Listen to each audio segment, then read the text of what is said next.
guys! Another day, another mini vlog.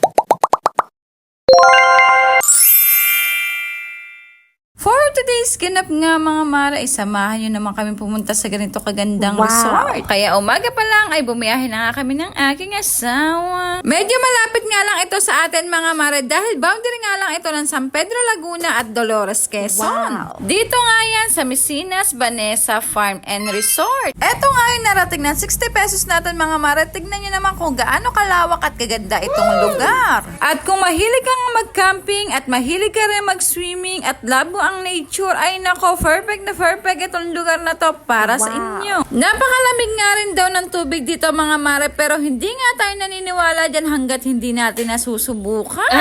Nagbihis na nga tayo mga Mare at bumaba na nga rin tayo dito para nga makapag-swimming na. At tingnan nyo nga mga Mare kung gaano nga kalinaw ang tubig dito.